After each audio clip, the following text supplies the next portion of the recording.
to go through that process, when he needed something, I would, he'd ask me about a wedge, or he'd ask me about a driver or fairway wood, and I would call the rep at the company and say, hey, can you send AK this, or can you say AK that? And he would get stuff and he would test it and he would say, I like it because it does this, and it was all very ball related. It was like, I hit, I swing this way and the ball goes that way.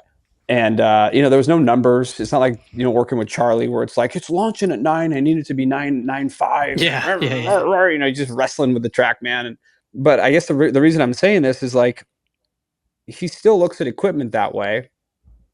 He's got non-negotiables. As technically sound as he is, he is a feel player. But I gotta say, from where I saw him in Doral the first time I saw him hit it, it was still AK, but it wasn't what we saw. I don't want to say on Sunday. It wasn't even what we saw the last month and a half. When were we in Carlsbad, Jake? And it was in December, and I went to the Grand for a day with him and played with him, and that was the first time that I had seen him in like 2 or 3 months.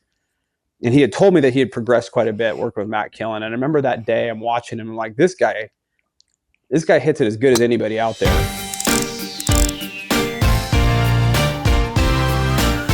Welcome to episode 321 of the Fully Equipped podcast. Hi, Jake.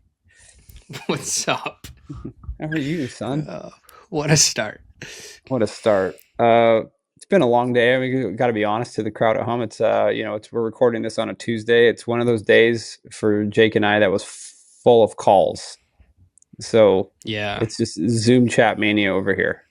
The post-holiday calendar shift. Yeah. Yes. But nonetheless, hope you guys are enjoying the content. Jake did put out a pretty cool video on his Callaway driver fitting today. So go ahead and check that out on the YouTube channel. Go ahead and make sure you comment, like, subscribe, what you got to say on the YouTube stuff. But we're doing some good work. The young fella is got a bunch of bangers going out, which has been fun to watch. And we have some fun videos coming up this week. Yeah. Very much. We have a driver fit that I have with Adrian Riedfeld comes out, I think, on Friday this week. Yeah. So that's a 2-parter. So that's going to be a good one. Anyway, there's so much to talk about. The hard part is, this is not a tour show, but like a big absolute bomb got dropped in the golf world on Sunday. And that's just a golf story. That's not a, we have to talk a little bit about AK. It was such a big win, and all respect to Colin Morikawa and the Pebble Beach Resort and to PGA Tour, but they got absolutely vaporized coverage wise roasted by a guy that the whole world had written off. And I gotta say it's going to end up being the story of the year, unless Charlie Monday's wins the Masters, and that's about the only thing that would probably level set it, is something stupid like that. But I guess the fun thing we can talk about in relation to AK, if this is an equipment show, I have a couple of insider, interesting things to discuss on that, and Jake, you saw him out on Live, and I don't know how much you interacted with him, but he didn't know anything about equipment. He still really doesn't know a lot. He knows what works and he knows what the ball's supposed to do, but he's still in a place where he kind of eyeballs everything. He's kind of like Rocco that way. So when I met him, I guess I met him at Doral when we were there in March, I think it was, almost a year ago. And Grant Bennett, his caddy, who's been a buddy of mine because he used to caddy for Danny Lee my first year at Callaway. That's why I knew Grant. And Grant's caddied for Bryson and some other players. And, he was one of those kind of journey kid PGA Tour caddies that was kind of friends. He lived in Dallas with a bunch of those guys. So he would grab, bags. Sometimes they were good bags. Sometimes they were whatever bags. But, he's just a kid. Like, he didn't have any responsibilities. He's just kind of doing his thing. And so he got on AK's bag. And I had... when AK went back out on social media, I had DM'd him because I'm like a sober guy. And I'm a huge AK fan. I have been. If you guys follow me on WRX, when I was there, I wrote multiple articles on the guy. I even posted about AK when I was at Callaway. Like, please come back. We need you. It was, bullshit like that. So I ended up DMing AK and saying like, hey, dude, congratulations. 12 years, so 10 years sober, whatever it was at the time. It's not a huge sober community out in the golf world. So, if you want to talk to another drunk, here I am, like whatever. That's kind of how I left it. And he responded back. He's like, appreciate you, just getting my feet under me, whatever. So we kind of stayed in touch. little by little in DMs, as two dudes that don't know each other would stay in touch, and if something cool happened, it would. And so I kind of said, hey, I'm going to be out at Live Miami, and I know Grant, and I know you're working with Ben Gent out there. Like, I'll be out there and I'll come say hello. That's kind of how it started. So I went out there, and we kind of hit it off right away. And I think it was in Virginia that I actually ended up walking my first practice round with AK for 9 holes. And on the second hole, Bryson met us. This is before your time, Jake. Nice, yeah. Bryson joined up with us on the second hole, and I had Bryson and AK in a practice round. I think Maddie was walking with us. And it was just these two just talking shit to each other and doing their thing. And that's kind of how it started. And after that week, we kind of realized that we weren't assholes and we liked each other, and we kind of became buddies. And in that time, he started asking me equipment questions. Because Grant had said, like, Johnny does equipment. That's what he does. He used to work at Callaway. He knows it really well. So if you have any questions, he's the guy to ask.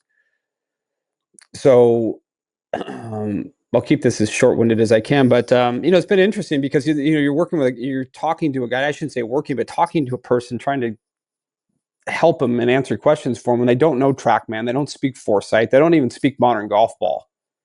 Like, and this is less than a year ago, and but anyway, to go through that process, when he needed something, I would, he'd ask me about a wedge, or he'd ask me about a driver or a fairway wood, and I would call the rep at the company and say, hey, can you send AK this, or can you say AK that? And he would get stuff and he would test it, and he would say, I like it because it does this. And it was all very ball related. It was like, I hit, I swing this way and the ball goes that way. There was no numbers. It's not like, working with Charlie where it's like, it's launching at 9. I need it to be 9.95. Yeah. Just wrestling with the TrackMan. And, but I guess the reason I'm saying this is, like, he still looks at equipment that way. He's got non-negotiables. Like, he is, as technically sound as he is, he is a feel player. But I got to say, from where I saw him in Doral the first time I saw him hit it, it was still AK, but it wasn't what we saw. I don't want to say on Sunday. It wasn't even what we saw the last month and a half. Which is just, like I said this in my post, is it a miracle? I don't know. I mean, he is a generational talent. And I think when were we in Carlsbad, Jake? And it was in December, and I went to the Grand for a day with him and played with him, and that was the first time that I had seen him in like 2 or 3 months. And he had told me that he had progressed quite a bit working with Matt Killen. And I remember that day I'm watching him, I'm like, this guy hits it as good as anybody out there. And I remember going back, and I was talking to Kellen Watson or something like that, because he called me and said, hey, you played with AK today? I'm like, yeah, we went out and played 9 holes. And I'm like, this guy's like, you may call me an idiot, but this guy hits it as good as anybody I've seen. Like, it's impressive. The sound is like, yeah. Oh yeah. And anyway, long story longer, he won. And Judge, I got to get your opinion. Like, you're younger, so you didn't grow up really in the AK era.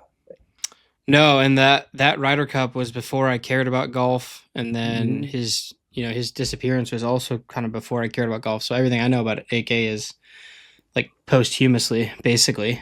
Sure. And then just through you for the last year, like, you showing me some texts that you guys are sending back and forth, chatting about some of the stuff that you guys are dealing with. And then also, I remember you called me after you played that round with AK, and you literally said, you were on the phone and you're like, he's gonna win. Like, he's and I was like, it's it's a good buddy of Johnny, like, hanging out with him. We get to play golf with him now. Like, he's he's riding the AK train. But like, you didn't stop saying it either. I mean, for the last however many months, like, this has been your thing. Like, you're like, yeah, just one of these days something's gonna snap and he's gonna win, and then he's just gonna continue to play well because that's what he does. I think, honestly, the most, I have 2 things out of this that have been extremely impressive. The first one is, take golf out of it, for him to have had the things that happened to him happen. Some of them not his fault, some of them his fault, and he's been very upfront about those things, right? But for him to admit that his daughter was a light switch in his life, that's cool, because that's really, really hard. Like, I've been around people that have made some of those same decisions, and it's a process, but he was able to legitimately just go, okay, like, no, like, daughter exists, this changes. And there was not much of a, from the stories I know and from what I've heard, is like, that was enough for him to just flip it and do it and be, lean into the guy that he has become and wants to become, because he's very upfront about the fact that he still has some long ways to go and the way that he feels his life needs to be. And that's extremely admirable and respectable. And I think his transparency and his openness through the whole thing is refreshing, because I think a lot of people would shy away from that topic. But he just seems to double down on it every time somebody asks him in an interview room. I also, his little jab to the mainstream media was hilarious. I love that. And also just extremely well deserved. That was hilarious. Mm-hmm. But then the other thing too, and I think this was like, it was a massive deal that I think people didn't actually know what to do with, was Tiger sitting in that press conference today and telling everybody, like, he's one of the most naturally gifted golfers I've ever met. He was on an absolute hot streak. What happened to him suck. I'm happy for him. I'm happy for his family. And he also acknowledged, I think this is the part that people didn't really know what to do with. He said for him to come back and win, like, he didn't make a slight to Liv. He didn't make a slight to the progress. He didn't make a slight to the skill. In Tiger's eyes, Anthony Kim did everything he did and came back and he won a golf tournament. And I wish there was more people that would see it that way, rather than all this other BS that goes along with the Liv thing. I really, really hate the internet sometimes. And this has been one of those where I've been split, because I think sharing the story and the amount of people that get to see him and understand what happened and what he's done is amazing. But I can't believe that in 2026, we're still dealing with people who can't see a cool story and a cool moment and just appreciate it. Like, the Photoshop comments on the crowd photo, like, that was a Tiger Rory-esque crowd. And that's because A, Australian golf fans are absolutely phenomenal. But right. B, like, that was a moment in golf. And anybody who can't appreciate that because of their opinions about whatever BS they want to spew about live golf is kind of ridiculous, in my opinion, because that was definitively one of the best stories of the last decade in golf. I mean, decade plus, like, just to piggyback on that, Lee Warren, who's Tommy Dietrich's caddy. I know a lot of these guys from the Callaway days. He sent me pictures standing on the 18th green. And when AK was walking in, he sent me a picture. Yeah. I mean, and it was crazy. Like, and it gives you chills when you see it, because you're like, first of all, you're like, that guy, nobody thought that guy would be in a situation like that. One, two, I'm looking at my buddy Grant, who's caddying, who's in the middle of this thing. This kid was struggling on Danny Lee's bag like 5 years ago. And now he's in the biggest moment in golf that we can really kind of talk about since Tiger won the Masters. I'd have to say, I can't think of it. And maybe Rory winning the Grand Slam was another big one. But yeah, that's the one you got to throw in there too, is the Rory one. Yeah, for sure. For sure. Anyway, we will be doing some sort of an equipment piece on AK, sometime in the near future. But, I threw up a what's in the bag post. He's got a bunch of Callaway stuff in there and some Tiger irons like every other great player and blah, blah, blah. Okay, I do want to talk a little bit there, Jajay. This is going to cause a debate, because I called you about this today. And this is an interesting conversation that we're going to have. Oh, yeah. Because it's interesting, and I don't have an answer for it. So, yeah, and I only have an answer that supports, I think, what you're going to say, which scares me. I don't know. So our friend Jimmy Walker is, doesn't have status anywhere, and he's prepping and keeping his game sharp for the Champions Tour. He's kind of doing that. He gets a rando start on the DP or on the PGA Tour from time to time. But he's like a tinker, and he's like off the reservation tinker. Like, he was the first guy that ever saw put auto flex in a 3-wood. Like, he's like that dude. So he calls me today and goes, I did something kind of funny. And I go, what? He's like, I'm going to send you a picture. And he sent me a picture of his iron shafts. And he's got Axiom 75Rs, 4 through 9 iron. And then he goes into X100s in his wedges. It's just the wildest setup I've ever heard in my life. And I go, how can, like, what the hell? Like, what? Explain yourself. He goes, well, my dad came over and he's got a hitting bay in his garage that he built. And he's like, my dad came over with a paradigm to fix it. I don't know what his dad was bringing the driver over for. He's like, but I hit it, and it had like a regular Ventus in it, and I was striping this thing. I was barely swinging at it, and then my ball speed was as fast as my gamer. And then when I went after one, my fear was that I hit it 100 yards left, but I didn't. I actually hit it perfect. Yeah. So his idea was like, so I went to the shop, his club guy in San Antonio, he went over there and said, I want to try a regular steel shaft. And the guy's like, why don't you try some like light graphite regular shafts? So they built up a 7-iron and Jimmy's normal ball speed with like a 7-iron is like 128 to 130. Jeez. Right? So he doesn't hammer his irons, but like he's not like one of the Hoy guards where they're like a 140. Like he's a normal tour player with his irons. He's getting 135, 136 out of these regular shafts, but the ball's still spinning 7-iron at 6,600, launching high. He's like, I can turn them over. He's like, but I'm swinging 80%. I don't have to work hard. He's like, if I'm a little sore one day and I just want to go out there and start chipping it, he's like, I have to worry about the yardages on my 3/4 shots because the club's still snapping. He's like, but I'm like a club longer. He's like, and the ball goes up in the air, comes down. He's like, well, when it's windy, I can flight him really easily too because I don't have to swing very hard. I just kind of have to chip it. The ball comes out like a fastball. What are your thoughts on so? Because now he's got me like I'm this close to calling Marshall and going, I need 775 Rs. Talk me off the ledge. I can't because I want to see you do it, but I also want to do it. Like I have a set, not a set, but like a sample set from Mizuno from 925 Hot Metals or something like that. And they had whatever the stock Nippon regular flex shaft is in it because it's like a stock build, right. Make ball go high kind of build. And every time I did a video with those things in some way, shape, or form, it was just effortless to swing them. The only problem that I had, and this in my game, is like I have an issue not just going full rip. Like I'm not an 80% swinger. But there was something to the fact that you could almost get chippy with everything, but the ball would still go up in the air, it would still spin, and it would still move if you wanted it to move. And like that's pretty cool. There's a set of X-Forge at Callaway ECPC. There's a set built with Nippon 120 stiffs. It's on the rack in the room. Every time I'm there, that's the set that I go grab to like demo whatever we're demoing.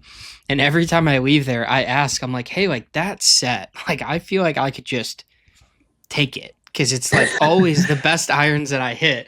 And because they spin and they launch and everything's great, but it's Nippon 120, which I've been fit into a bunch of times, but it's 120 stiff, not 120X. Right. And it's like, well, this is like, there's something to it. And I've heard this from a lot of people too. And I used to do it with Project X actually, where I would play 6.0s in my irons and I would still play X Flex in the woods and stuff.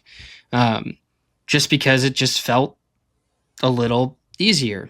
Like there's no real other way to say that. Like it just feels kind of easier. The problem is, will it feel easier throughout the set as you play an entire round of golf? I've never built a full set, like committing to the bit, so to say.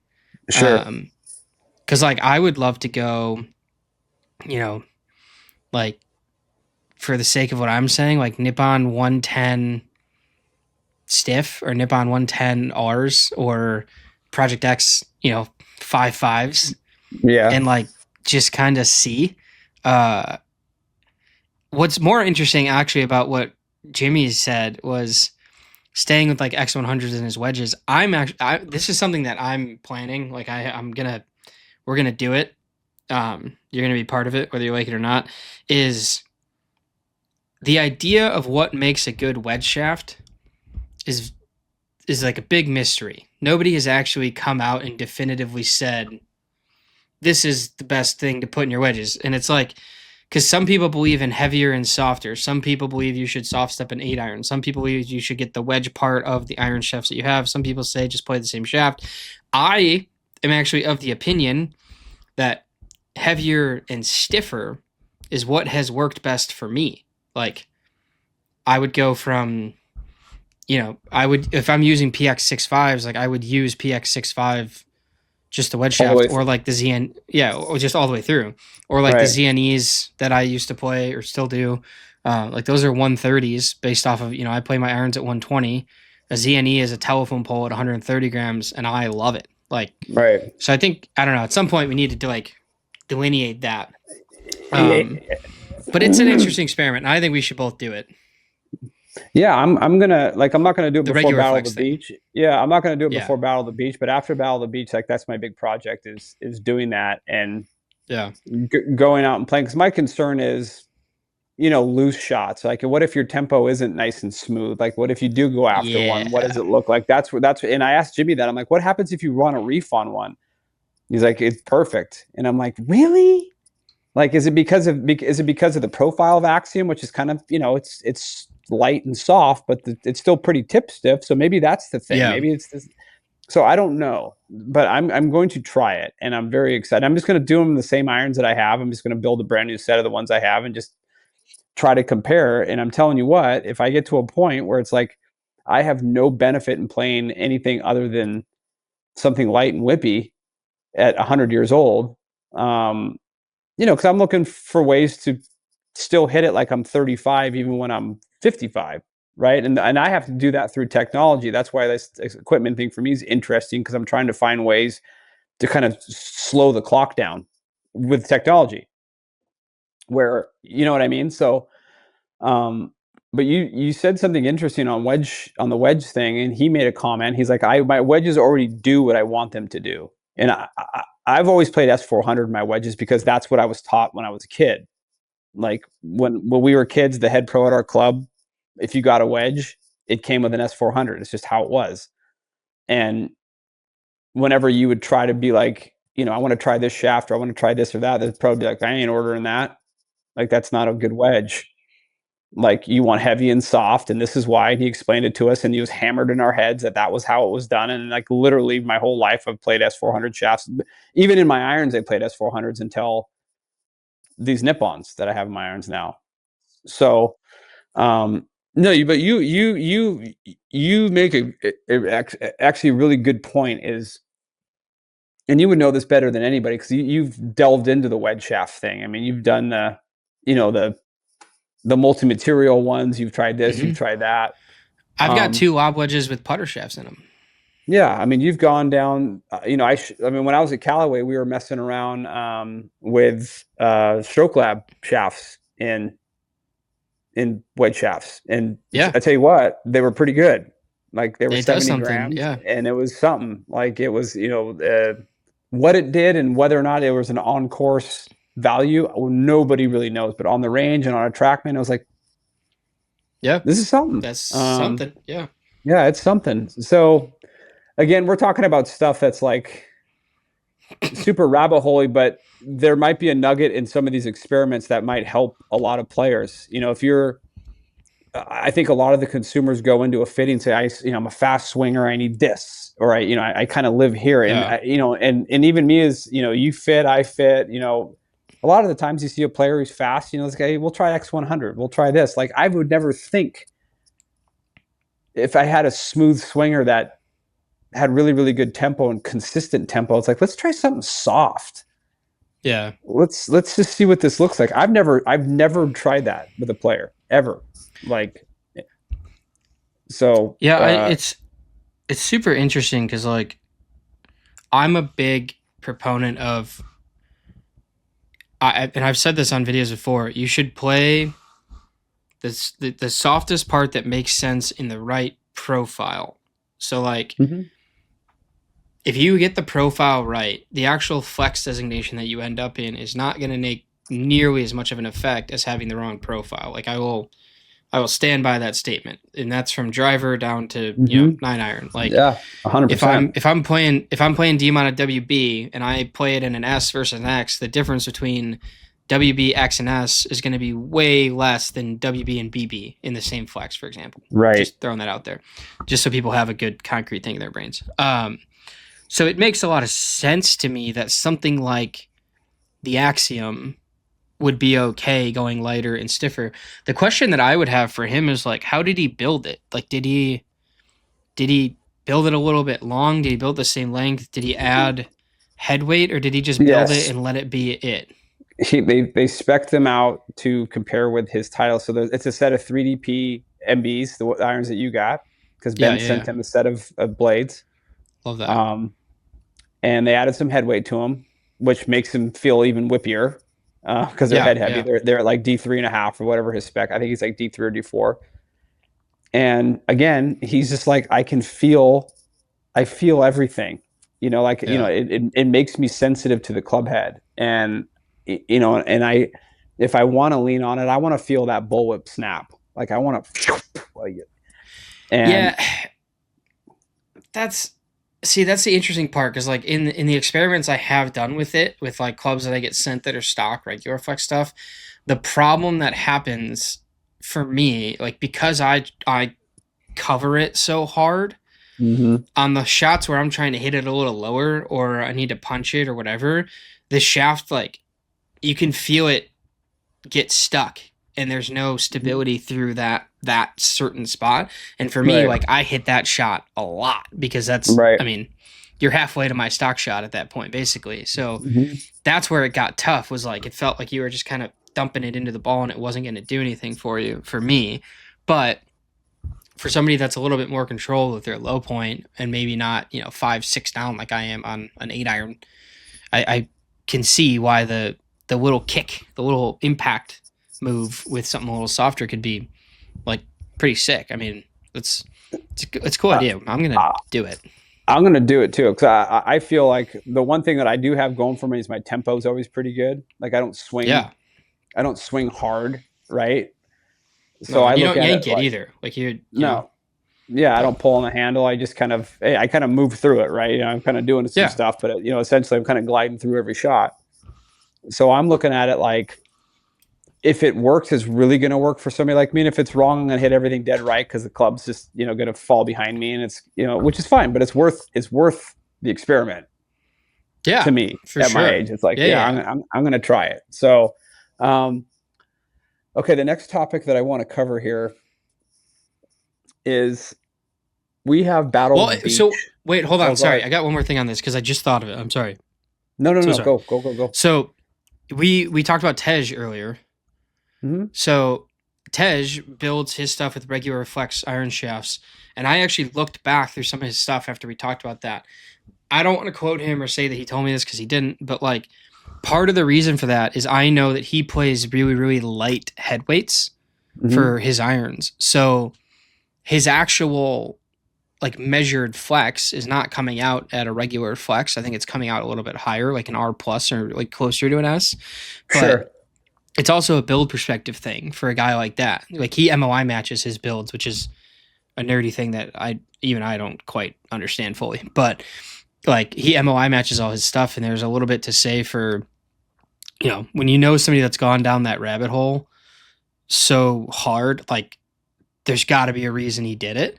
I would love to know what he would say his reasoning is. I'm going to ask him tomorrow, actually, while I dive into this whole topic. But like, it's just, I don't know. It's an interesting thing that's come up now a couple of times. I also know that a bunch of people have said that one of the most popular things that comes out of the forward fitting thing is Mm-hmm. lighter and softer for people. Yeah. So Yeah.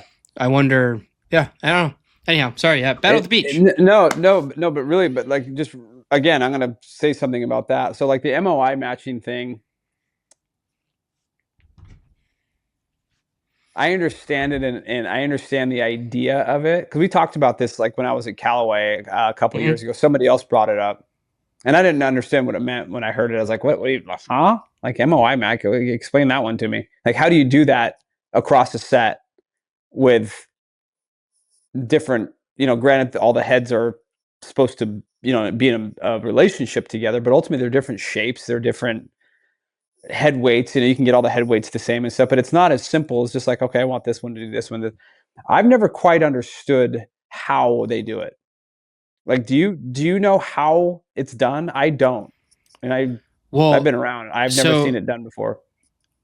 yeah, so it's all just based off, there's an equation for weight and length, I believe, and I'm totally gonna say this wrong, and somebody's gonna flame me for this, but like you're building everything to come out at the exact same frequency throughout the set. So whether the swing weight remains the same or not, they're all coming out at the same frequency for the build, like once it's completed.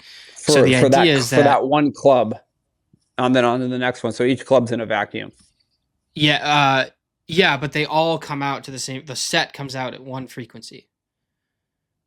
So CPM wise, like it comes out at one frequency. So hypothetically, they're all behaving the exact same, whether the head weights and swing weights are different or not. Like they're all coming out exactly the same feel because they're all at the same frequency, which in a vacuum makes sense. It's kind of like, to me, it's kind of like peering. In a vacuum, peering makes a lot of freaking sense. Like, great. Like scientifically, tons of sense. I get it. I understand it. I understand why somebody would do it. In practicality, I don't know. You know, I don't know either. I haven't seen the smoking gun argument performance wise that it makes that much of a difference. Like I would need to see data, to support that it matters. But it's and if we're lucky, go ahead. Yeah, go ahead. At the same time, like I've never heard anybody complain about it. I've never heard somebody that peered their irons that all of a sudden hit that. So I don't know. Like, is it snake oil? No. Is it placebo? Maybe a little bit, but I don't know. Like it could be the greatest thing ever. I've never seen any data to make me need it. Yeah, if we're lucky, Dom is listening, and next time he gets in his car, he'll make a video yelling at us.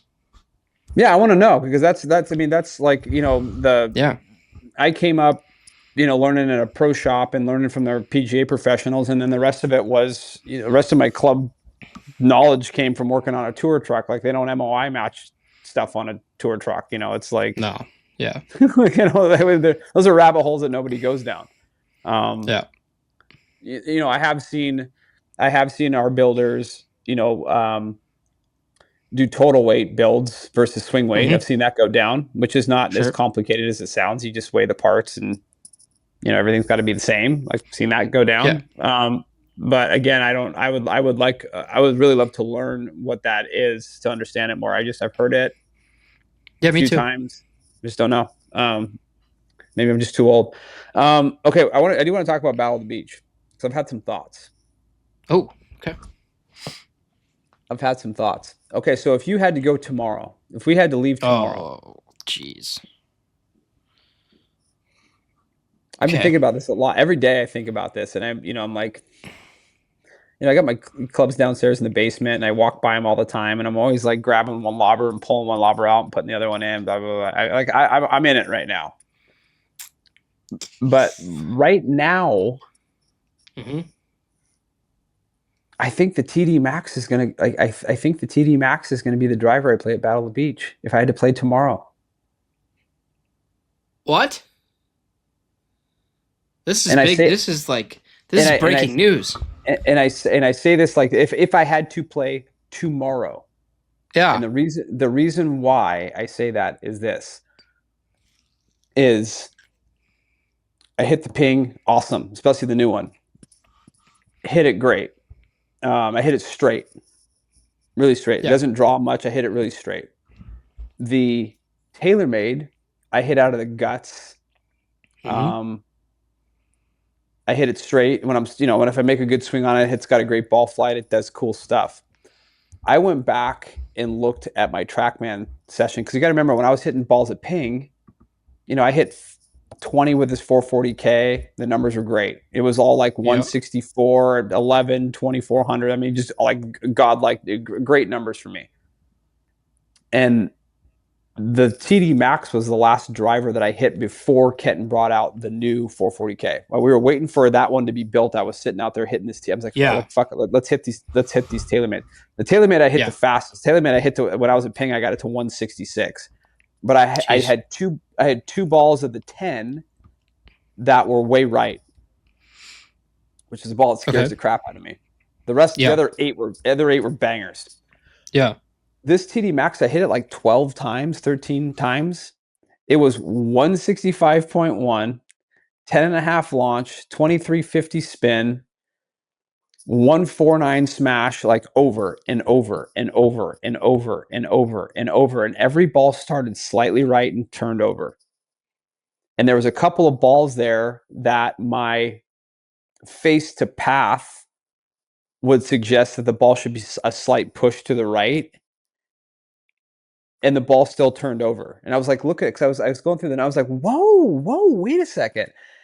And at a course like Hammock, you can't have a right miss at Hammock. No, God, no. You like in a dead left miss kills you too, but like if you're going to air that way, like air left, I guess this would be left on for me. Yeah. And it's in my head right now. So I don't know if I need to like show up to Orlando, which means I'm probably not going to go to Bay Hill on Wednesday, and I'm just going to end up making that the driver day. Like I'm going to figure out what, because the rest of my bag, like I love, like everything else is super dialed. The driver, I'm going to take the Ping, the QI40, and the TD Max, and I'm going to hit them all day.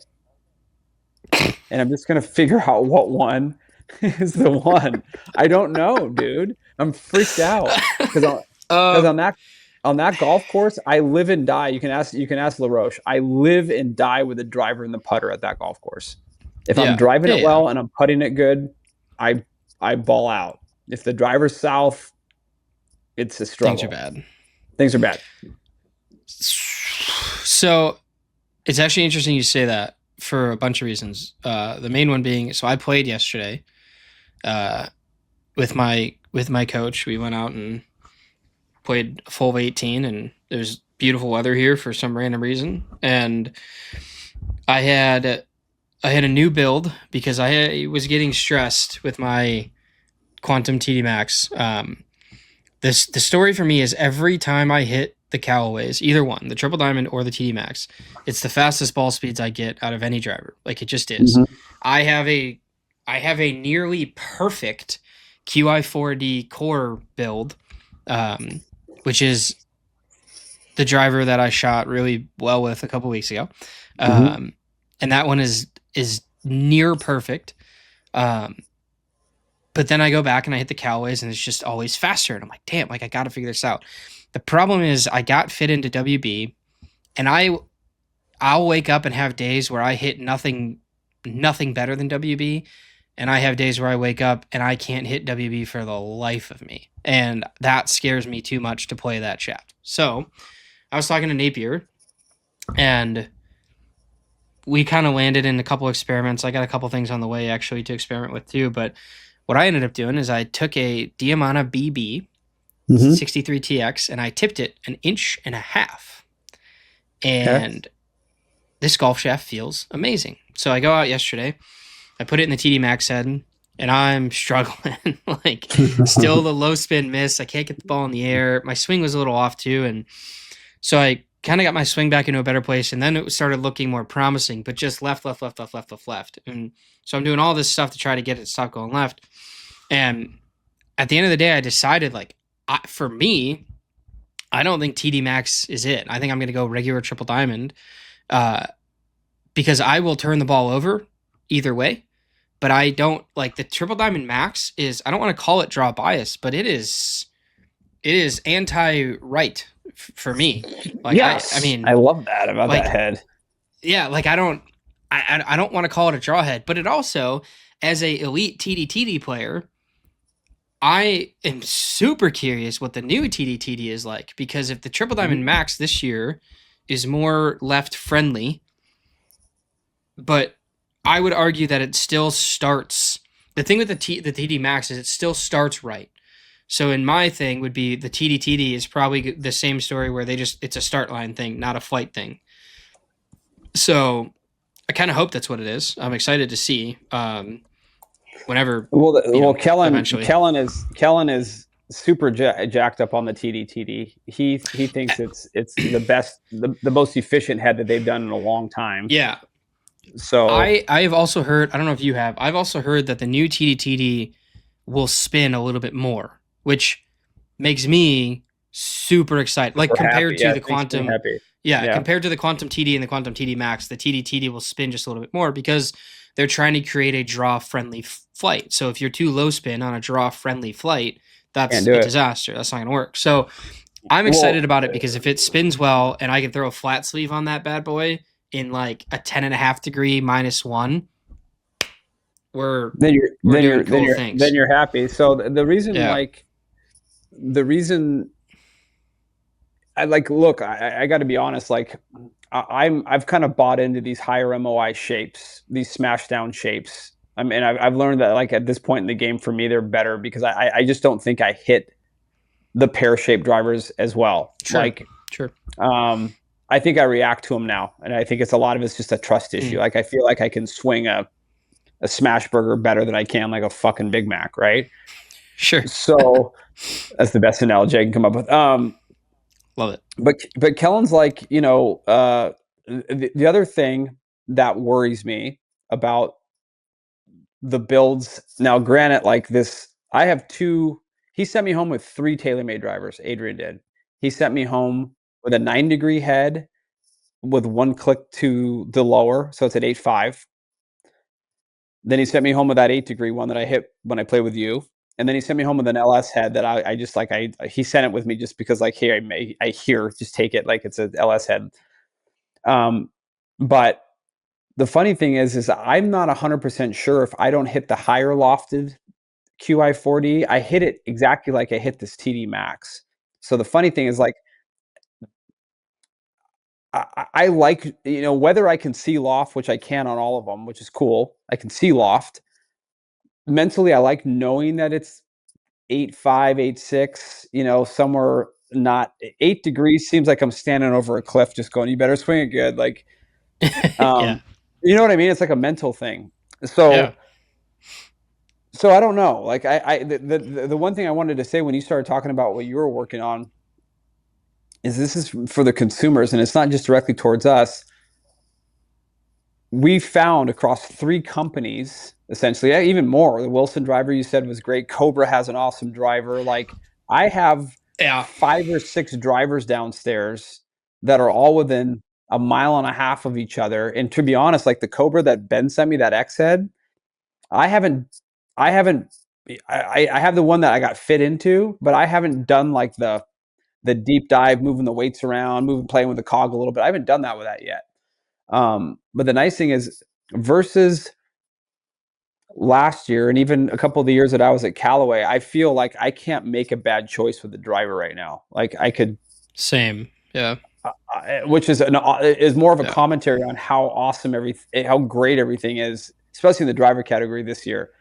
Like, we're not talking about this one's 3 miles an hour faster and this one launches too low and this one doesn't spin. They all spin where you need them to spin. They're all fast as fuck. They all look good. Mm-hmm. They all sound good. I can't think of a driver that sounds bad. They all sound amazing. They all sound amazing. And they're all efficient. They're all very, very, very efficient. There's no, even the low spin heads are efficient in their own way. There's no sub 2000 heads that I could see. Like, I never saw 18, unless I completely toe roped one. I didn't see anything sub 2000 in any of my fittings. Where, I had times that, I remember when Paradigm came out, we were testing actually, no, this was Rogue. We were testing the Rogue STLS, man. I was launching that thing at like 14 and spinning at like 1600. like it didn't spin. So yeah. So let's do this really quick. I actually want to do this with you. Oh gosh. So my years at Callaway, which would be 2021, 2022, 23, 24, part of 25.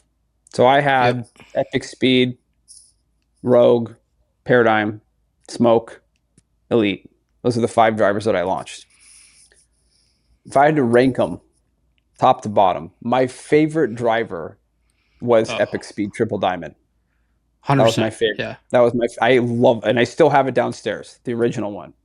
I love it. Yeah. Second would be the Rogue ST Triple Diamond, which they never sold because they sold the LS, but they didn't say that. That was a really, really good head. That would be my second favorite.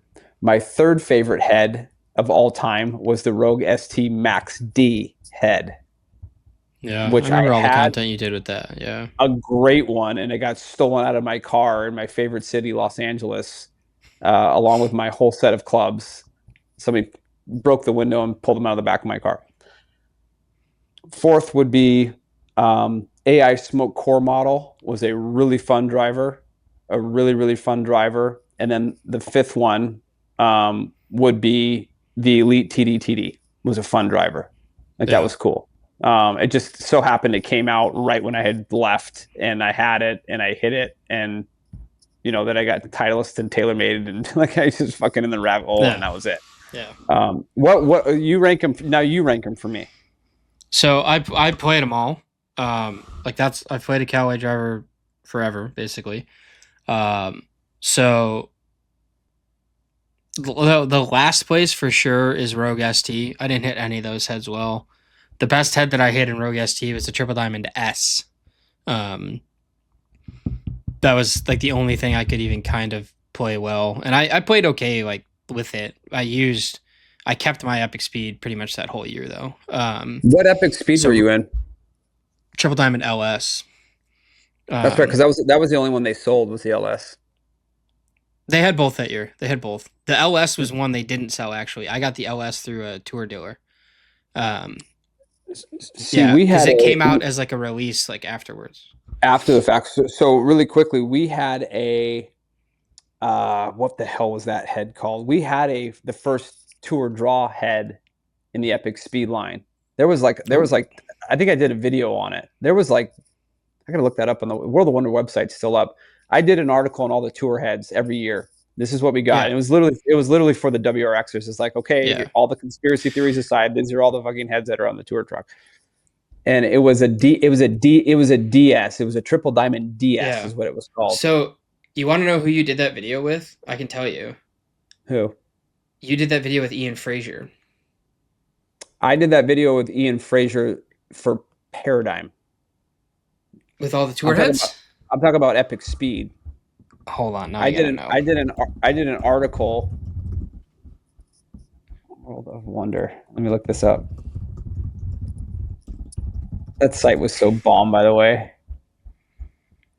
I gotta say, that thing cooked. World of Wonder cooked. Like if you're a gear dork. Oh, it's a fantastic site. Like, I wonder. Here, hold on. Here it is. Tour Insider breaking down the Paradigm tour heads, breaking down the tour heads for Rogue. I did it every year. I got in trouble. Man, they must have taken all that stuff down that Ian did with TX. That's stupid. Anyhow, thanks, Club Champion. Club Champion. Get him. I remember that tour heads video that you did with Ian. Like that was a big deal for me at the time because I was a big fan of you too, and that was before I had met Ian and like became friends with Ian. So I was just it was like two people that I admired in one thing, showing off a thing that I can't have. But no, so Rogue ST is the last on my list for sure. After that, I would say in the list of those 5, oddly enough, Paradigm Triple Diamond would be 4. And then I would go AI Smoke Triple Diamond Max is 3. And then Epic Speed Triple Diamond LS is 2, and I would go Elite TD as number 1. The driver I played last year was the most comfortable I've ever been in my life with a golf club in my hands. I mean, you saw it last year. Like I can't. There's zero. I tell you what, I've been so impressed with the way that you, especially like because I never really played a lot of golf with you. I knew you were a good player, but I'd never seen you drive the ball. And when we went to Michigan, how many times have we played golf together? Like full 18 rounds, full 18 hole rounds. 3, 4 or 5 now. 4 or 5 now. 4 or 5. Okay. Yeah. And we went to the creepy place in Michigan, though, the haunted place. But you drove the piss out of that day. Like you heard me say this publicly. I said you make that driver look like the greatest thing ever. Yeah. Yeah. Okay, so here it is right here. Here's the video. I'm looking at it right now. That driver, by the way, if I don't figure out my brain before Battle of the Beach, the driver that you're gonna see at Battle of the Beach is my elite still. Like I'm not fucking around at Battle of the Beach. Like I will just bring that driver if I have to. Like I don't care. I think the Quantum is going to come. I do. It's the Quantum and the Cobra are probably the two front runners, even though I hit and had a miraculous day with that TaylorMade. There's just something about it that doesn't feel correct. But what I did with the Quantum yesterday towards the end of the round was ridiculously, like, the ball was going like 310, 315 in 50-degree weather. I'll say that, like, confidently. So yeah, that's gnarly. I mean, it's just so fast. Like, the thing just hits nukes. So I just got to make sure I'm comfortable with it. Otherwise, TDTD is coming with. See, look at so this is I'm reading the first Tour Heads article. I wrote it in September 9th, 2021. So it's 5 years ago. And it's Epic Speed breaking down the Tour Heads. So it says triple diamond, fast mid spin, responsive neutral weighting. Triple diamond LS, fast lower spin, fader's dream. And triple diamond DS, fast neutral to heel weighting, mid spin, easiest to turn over of the triple diamond heads. And I did a little video on the truck. And I remember I posted this, and it was sales, not marketing, that was like, why did you do that video? We don't sell any of that stuff. And I remember my old boss, Jeff Newbarth, was like, you guys need to shut the hell up. That's his job. It was awesome. Oh God, those are the days. Anyway. Oh yeah, there's the photo of the DS. Yeah. It was like, dude, I'm telling you what, it was, I remember my first year, because it was kind of like your first year, being out on tour. It's not even in this job, just your first time getting out on tour and getting to know everybody and this and that. And I knew a lot of people out there when I started because of my podcast and whatnot, but like being able to have like the truck as your office and your job is to just tell stories on everything in this truck, and you're just grabbing whatever you can grab and building whatever you can get your hands on. And I remember I used to get back to my hotel and I would have, 75 pictures, and I'm just dealing with one company, one staff, one company. And I would always come back with overload of pictures and just whatever I could get my hands on. And I'd go back, dude, and I'd get into WordPress and I would just start fucking word vomiting, like with so much like, oh, fuck, this is the coolest shit ever.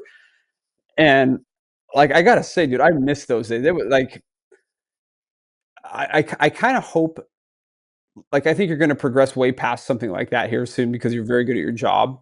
But part of me wishes like I could have grabbed you like in 2021 and be like, dude, just go do this for like 3 months. Just to do it. Because I think you would have geeked out so hard, because it was at a time when they're like covering tour. Even the companies weren't covering tour like that. Like it was. Yeah. Before you and Trotty, there was no, like, that stuff didn't exist. That was it. It was Trotty did his thing and I did my thing. I was more, I wrote and I did, he was more of a social media guy, but he was also he was also a fitter, a teacher, been in the industry for 20 years. Like I was like the WRX forum guy that got the keys to the fucking truck. It was fucking wild. Anyway, okay, so my irons are set. Your irons, so you're doing the Cobras. Yep. That didn't sound very convincing. You got something going. You got something going on over there. No. So like the rest of my bag, I can make quite a few arguments about. The irons are not, like, the irons are set. Those the MBs with Project X are set. Like, it's, and the wedges are set. The Cobras. Yeah, they're. Here's the thing. What would go in then? Either the Vokies or the MG5s. I got to say this. The MG5s, the whole set, the 50, 54, and the 58 are staring at me. They're so good. I love those wedges, dude. They're so good, dude. And like we talked about on the last podcast, do you know what their only defense? Do you know who's fighting them off? Is Aaron Dill. I still go back and go, but these are like, I got fit by Aaron Dill into these things. Like I eyeballed these TaylorMades and I love them because they're dope. They have the best shape, and they do have the best shape. I think their wedges look phenomenal. So good. Yeah. It looks so fucking good. They spin like crazy, but I'm like, but those like AD put me into these wedges, so I know that they're right. So that's how I feel about the Cobras, because the Cobras are like, they're all, I've got special sauce on all the Cobras, like From Jose, who's like a wedge from Jose, and now from Ben too. Like right. I have a mixture now of like these two. We could go into Jose and wedges, by the way, for a while, but we don't need to do that right now. But like, there's a whole background there. But like, yeah, they're just special, and I really love them, and I play really well with them. There's no reason to change them. Like, let me be clear. There's zero reason for me to change them. But the other thing is, honestly, the big problem right now with the wedges is that wedge that Adam did for me. I've played with it twice now. Phenomenal. I mean, that's like my dust grind. That's like the dust grind thing. It's everything you could ask out of a. It's everything you could ask out of a custom grind. Because the truth for me is, like, I'm pretty much okay with everybody's 50 and everybody's 56. It's the lobber that gets me. So the lob wedge being so specific has been really interesting, because I've got a really cool one from I've got two really cool ones from Cobra. I was just watching a cut of my SM11 fitting today, and the shots that I hit with that thing are shots that I just don't like have in me. The wedge creates them for me.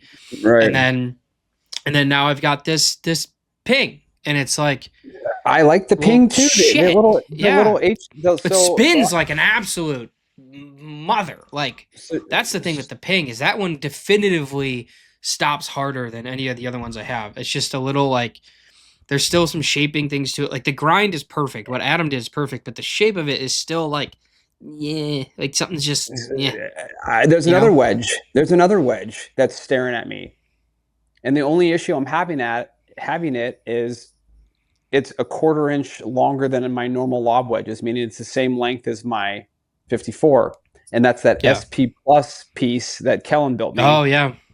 And dude, so I went around at that day at Ping when we were waiting for the thing, and I started hitting some chip shots around the green, and I was like, this thing is like, this thing's incredible, and the H grind is incredible, and the MG5s are incredible. So literally downstairs, like when I walk downstairs, if we have a deep freeze downstairs, and I have a PXG wedge that Gagliano built me like 4 months ago. So that's the ones I haven't even asked for yet, because I'm terrified to try them, because we had samples that day where I shot freaking par with Rob Riggle using borrowed Sugar Daddies. That was the day you drove it really well. Yeah. That was another like, but like, I don't know, man. Wedges are confusing, and that's kind of why I'm like, well, I'm just gonna stick with these. Like, at least for Battle at the Beach, I need to just bring what I've been doing. I can't. If I go to Battle at the Beach with a different lob wedge, I think I'll freak out. And my short game, which saves my butt a lot of times, will evaporate. And I can't do that to Boylan. I can't. Yeah, and I have to be, because I live and die with a lob wedge. Like, you see my game. Like, I don't hit every green. Yeah. Like when I'm wedging it good, I'm wedging it really good, and it's like, it becomes a scoring club for me for sure. Yeah.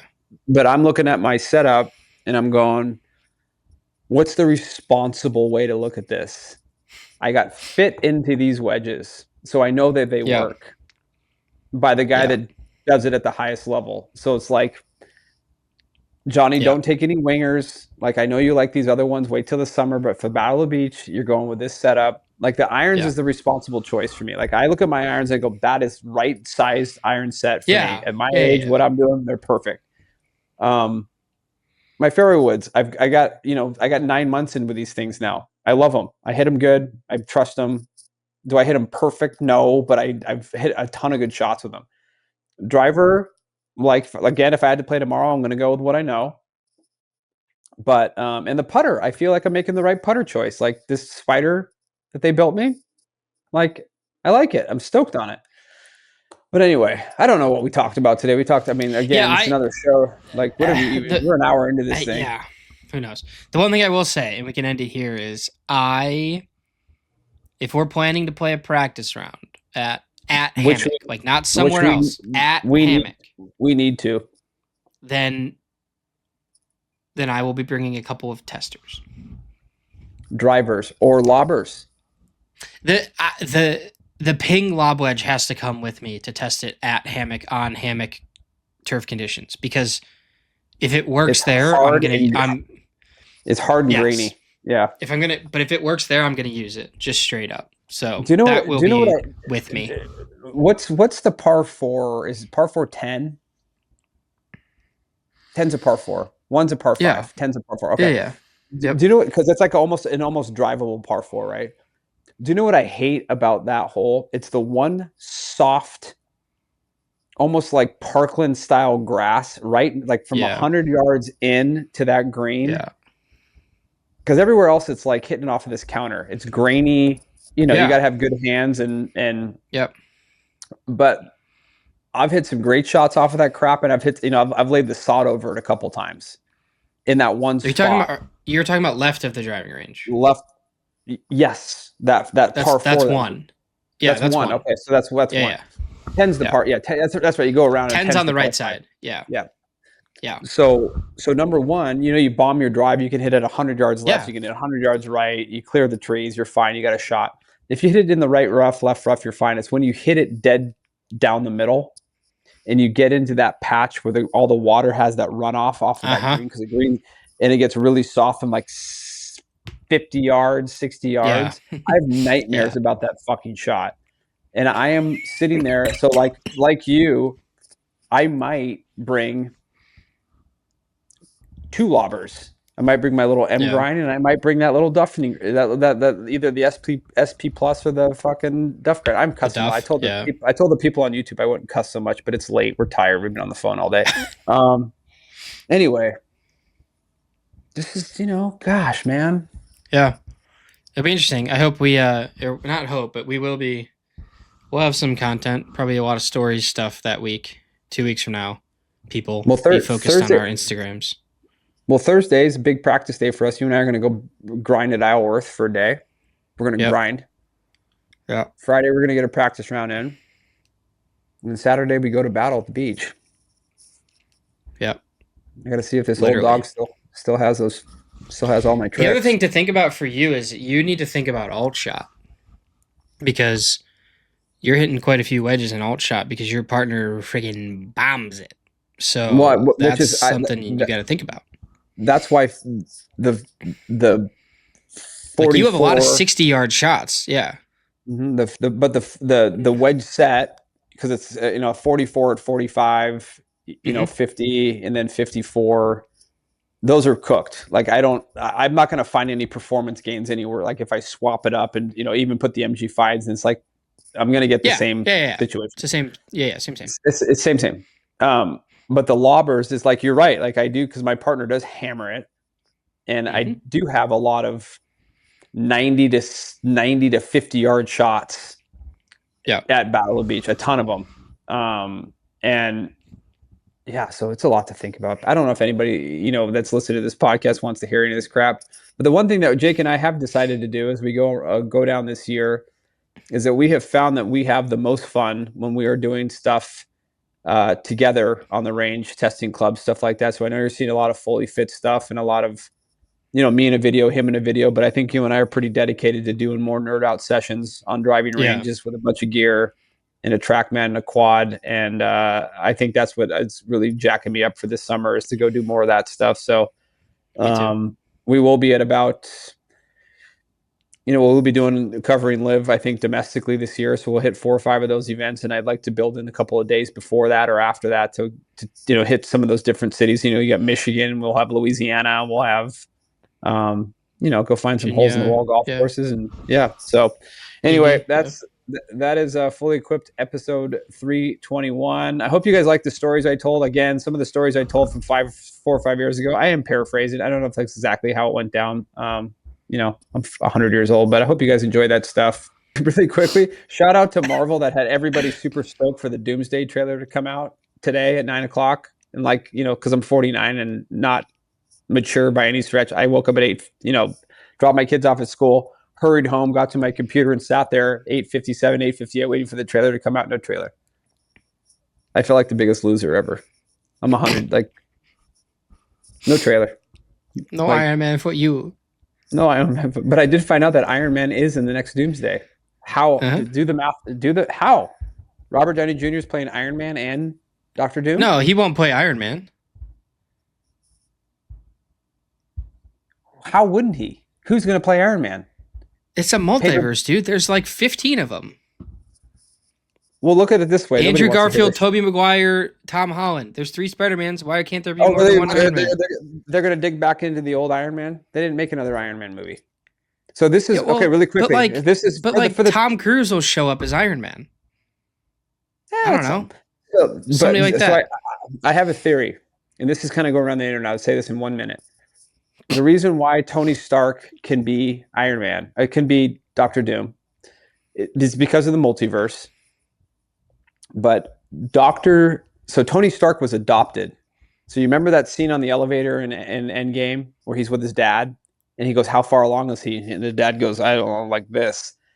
And it's like March or something, or July of 1962 or whatever the date is.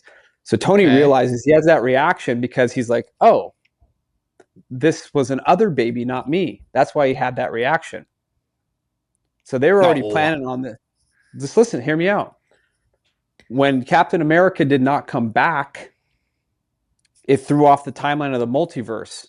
So Tony Stark was adopted, and the idea is, and I think this is actually canon, that Tony Stark, the child, was adopted from Kyrgyzstan, whatever Doctor Doom came from. And then when the multiverse happened, in that multiverse, that Tony Stark had never been adopted. So he grew up as somebody else, like Victor Von Doom, not Tony Stark. That's how they're reconciling. Interesting. It's kind of like how I want to play. Sure. That's kind of how the way I'm going to tie it back to gear. It's kind of how I really want to play 440K and QI4D and TD Max, but we are in a driver multiverse. A lot can happen. Mark, that's the title of the show, Driver Multiverse. That's not the worst one ever. Okay, that's actually pretty good. Yeah. All right. 321. Fully equipped. We are done for real. Yeah. Thanks for listening. Bye. We're out here. Bye.